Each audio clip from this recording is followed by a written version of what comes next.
the first thing what we're going to do is finish up these notes. And if you're in A group or B group, you guys will go through Sons of Liberty up to Boston Tea Party on your first day. So A group will finish that Monday, B group will finish it Thursday.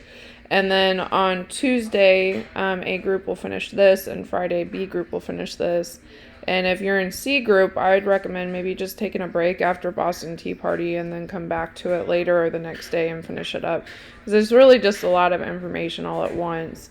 And in class this week, we'll have some activities about the Sons of Liberty and the Boston Massacre and Tea Party. And next week, you'll have an activity to help you learn more about the Declaration of Independence. So, now, with the Sons of Liberty, they're kind of an interesting group, but you guys are going to have to make a decision here, because these people did some crazy stuff. On the right, you can see some of their major players in the group. The names that you'll recognize are going to be Paul Revere and Samuel Adams and Patrick Henry. Those are just some of the major names of the group. And and you can see even George Washington is one of the members. So you're going to have to decide if basically that this group is a terrorist group or a patriot group. So Sam Adams, if you watch my previous video, sells him as a patriot, but he was in this group that some people consider a terrorist.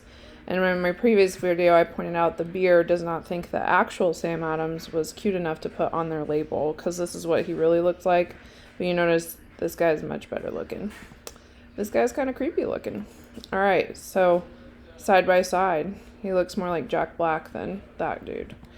Okay, so the Sons of Liberty, you guys will learn about them also in this Liberty Tree cartoon this week. Were willing to use violence. So here you can see them tarring and feathering someone.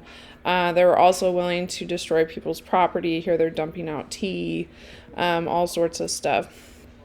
And I will talk more about tar and feathering in class, but this was the last time tar and feathering was in World War I, which is kind of crazy to think that they used to actually do this to people. It's very painful and it killed some people. So you don't have to write all this in your notes, but I'll read it to you. So basically you're going to fill in the blank. The Sons of Liberty were a terrorist or a patriot group. You got to decide that were willing to use violence, vandalism, and murder if needed to gain rights for their colonies. And they fought against oppressive taxes from the British. They used the Boston Massacre as propaganda to further their agenda, and they were also responsible for the Boston Tea Party and Stamp Act uprising. So they're pretty famous for several events in history, but they were willing to use any means possible. So in your notes, like I said, you have to decide. You'll write the Sons of Liberty were a patriot or terrorist. You have to choose one. I'm just writing them both right now. Group that fought against the oppressive British actions. Okay. Say they were willing to use violence and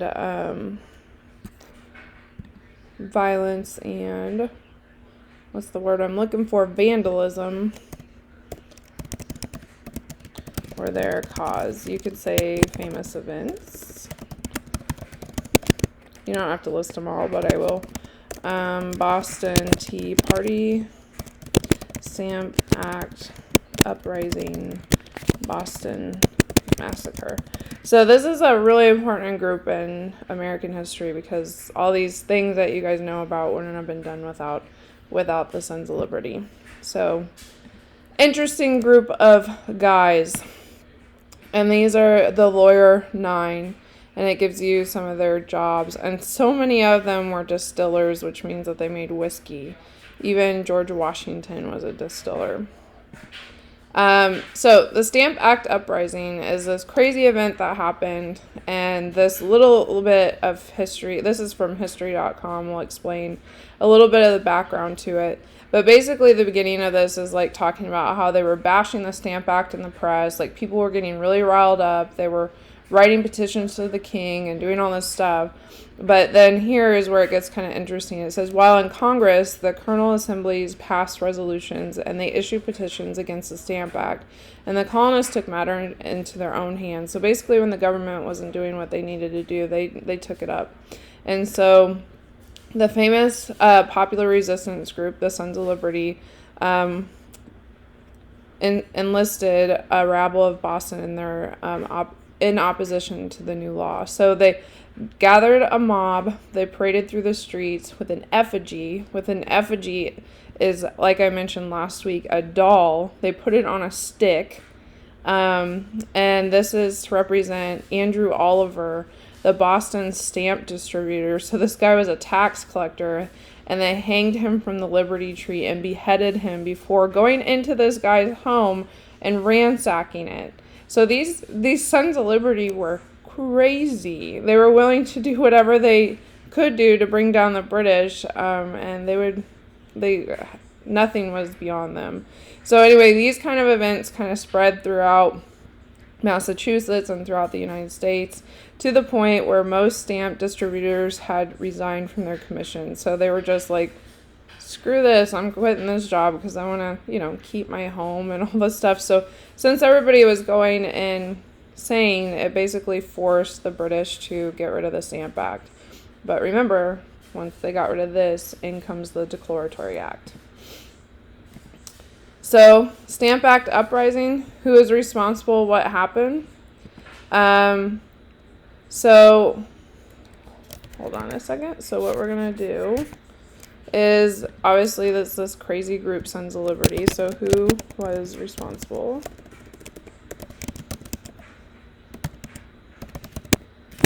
I'm going to say Sons of Liberty. What happened?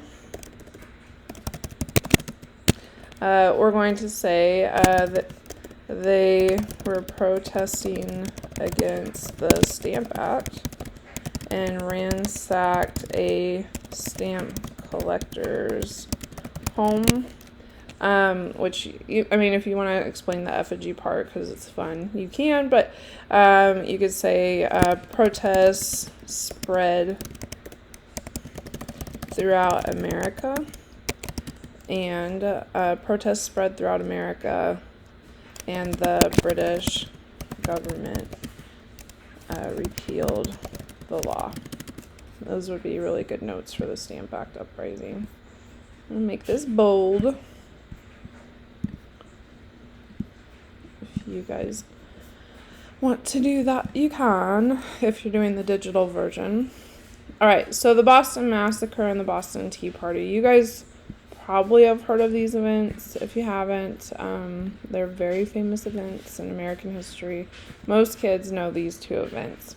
So the Boston Tea Party, you guys this week will learn more of the story, but the basic story that you hear is this group of people went on this ship and they started throwing out tons of tea. They dressed up as Native Americans, which is pretty messed up. But the group who did this, again, is Sons of Liberty. They were the ones who raided this. They were the ones who organized it. They dressed up as natives to hide themselves, which is the reason I think that's messed up, is because, if people believe that, then they would blame the natives for this. Didn't we do enough to them? So you got to realize, if you think this is a justified form of protest, you're okay with vandalizing, you're okay with this form of protesting, you're okay with violence, and this was an issue that was brought up this summer. Is this kind of protesting justified? Is it okay? And throughout history, we have justified this kind of protesting if we back the cause. So, and they ruined $1 million worth of British property here. This was a pretty big deal. $1 million back then was a lot of money. It's a lot of money now, but way more back then. So, just think about that. Okay, so we're going to say, apparently I did the Boston Tea Party first. I shouldn't have done that. So we're going to say the Sons of Liberty were upset about the Tea Act, and they destroyed over $1 million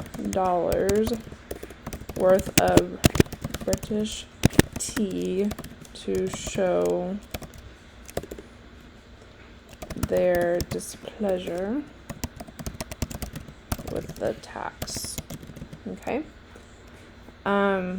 So Sons of Liberty again, and I should have done this in order because the Boston Tea Party was actually after the Boston Massacre. So I'm not going to fix the video because I'm just too lazy, but I'm going to show you guys some cool pictures of it here in a little bit. Okay, so here's the Boston Massacre. So the famous story is that, so this is after the Quartering Act is put in place. So the British soldiers can now come and live in our homes. And in Boston, you got to realize too that this city had more British soldiers in it than any other city in America. And so they were getting really agitated, and when they heard about the Quartering Act, they just lost their dang minds. So basically like a little protest was forming, and then they met down here at this famous place. This is what it looks like in Boston today. This building has these huge buildings all around it, and there's this random historical building in the middle of it all, and that's where the Boston Massacre occurred. So when I went to Boston a couple summers ago, we went in July, so that's why you see the pride flag there. And you can see it right here as well. And the surroundings look a bit different back then than it does today. The buildings back then were about the same size. So anyway, it started with this like little protest, and shots were fired, and 5 Americans died, and then this painting or this drawing was done, and it was put in the newspapers, and it was called a massacre. And usually massacres have a lot more dead people in it than just 5 people. But this painting just makes it look like it was all the British fault and they killed Americans and they're terrible people. This was total propaganda that went in the newspapers, and Americans believe it. They just ate it up and believed it, didn't question it, and we still do this today. People believe all sorts of crazy things. It's surprising. Well, why were they protesting in the first place? The colonists were out there protesting because of the Townshend Acts. They didn't like that they passed all this stuff on ink and tea and all this. So this is why it's important to know that this is before the Boston Tea Party, because we threw up in arms over the Townshend Act. We bashed them in the press. Everybody thought that they killed so many Americans and all this stuff. So they repealed it and then just left the tea. And then we're like, oh, you're still going to leave the tea? We're going to mess up $1 million worth of your stuff. Like, we were totally rational, right? Okay, so right here, you guys are going to write down the Boston Massacre was a reaction to the Townshend Acts. Okay, we're going to put 5 Americans died. No one really knows who started the fight. And then we're going to say Sons of Liberty were responsible for this event. Okay, so, and that's where you guys can stop if you would like, but we have 2 more events that we're going to talk about, and that's Continental Congress and Declaration of Independence. So here's some cool pictures. I already showed you guys these of the Boston Massacre.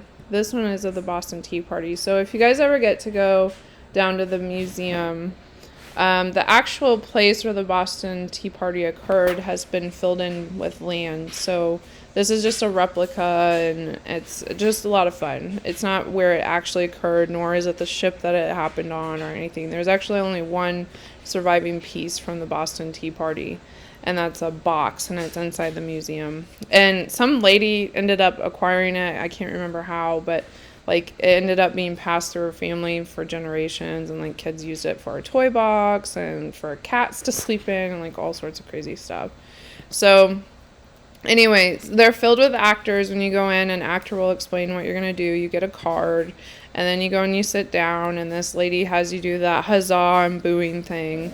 And then some people get up and read their cards, and then you go on to the ship afterwards. And then when you get to go on the ship, there's like these replicas of the tea, and everybody gets a feather too because they're dressed like natives. And then you can throw this into the water if you want, and then you can pull it back. And they have the Sons of Liberty cartoon, or the Liberty Tree cartoon. And then you can actually see how much these things weighed, because each crate was about 35 pounds or 100 pounds, and they were pretty dang heavy. And then they have all the participants written there. You can see everybody who participated in it. So, now, 1774. So you can see all these events happen. So we started talking at 1765, and all these events just happen, and they keep occurring. And then finally, instead of just protesting and going crazy and killing people, we start to form the government process. So this is kind of like the first meeting where we're not making the Constitution here, but this is like the beginnings of it. So like this is the beginnings of having the official revolution, the official talks of having a new government. And if this didn't happen, we would have never created a constitution.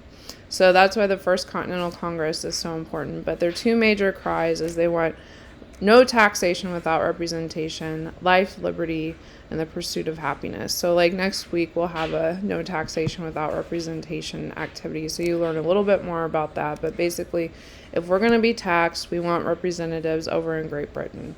Just like today, in Kansas, we have 4 House members and 2 senators. So we have a total of 6 people representing us in the House, or 4 in the House, 2 in the Senate, and that's our representation for our taxes. And if we were being taxed and we didn't have those representatives, we'd be a little bit mad. Some of these other things we wanted was property, the right to protest is what a symbol is, and trial by jury. And all of this sounds a little bit like your Bill of Rights, doesn't it? Okay.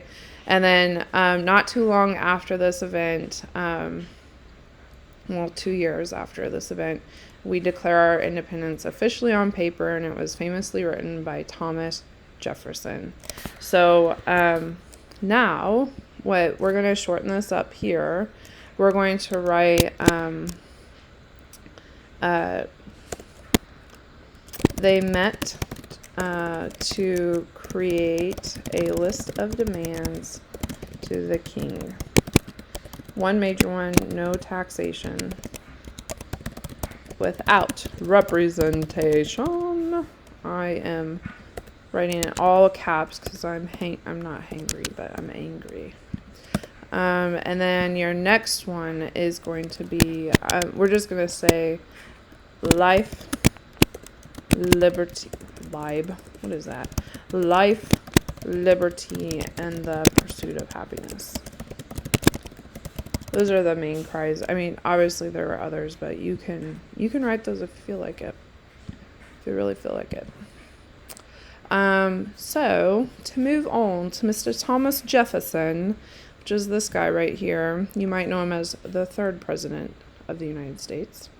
He is also our first small government president. The first 2 were big government.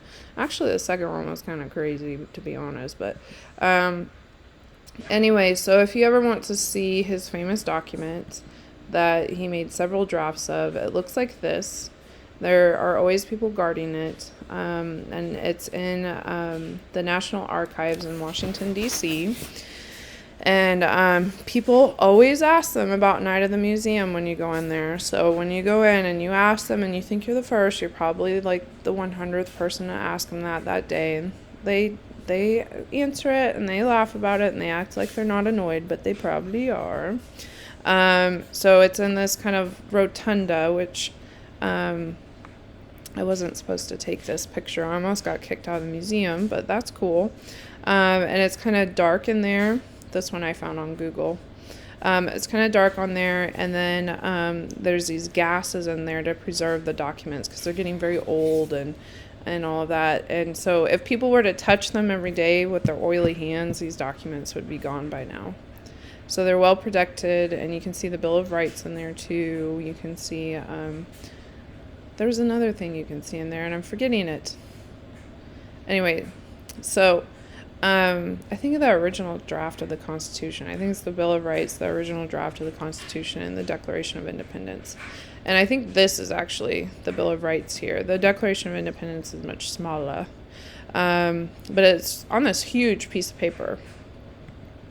And the reason I'm showing you this random old dude is because the first time I got to go here is when I went to a history conference, and I met this guy, and he's in this video, which we'll watch this video in class, and he's at 1:55 right here. He's playing Ben Franklin, and he's right here playing the guitar, but you barely see him in the video. But he said he was a history teacher in North or South Carolina, and he's written like books over the Civil War and all sorts of stuff. So he was a pretty cool dude, and it was nice meeting him, and this is a really funny video, so that's why we're definitely going to watch it. Okay, so the reason that this is really famous is because this is our first official separation from the British. This is our most famous breakup letter we've ever written in American history. And like here it says, it took them 5 drafts. At the end of it, 56 people signed it, and John Hancock was the first. And I thought he wrote it so big because he wanted his name to be seen. Well, I found out later he wrote his name, and nobody else signed it for the longest time because they were kind of afraid, because if we lost the revolution, these 56 people would be dead. And so he signed it, and all these other people kind of waited a while, and then they had to like write their name small to get their name on it. So anyway, I just thought that was kind of interesting. But so on your end, you guys are just going to write down the official break away from Great Britain. This is what y'all celebrate on the 4th of July. Written by Thomas Jefferson and signed by 56 white, and no, don't write that, 56 people. Okay. So anyway, kind of interesting, Thomas Jefferson also died on the 4th of July. Dun, dun, dun. All right, so you guys have your notes done. Turn these in. Easy points. You're done.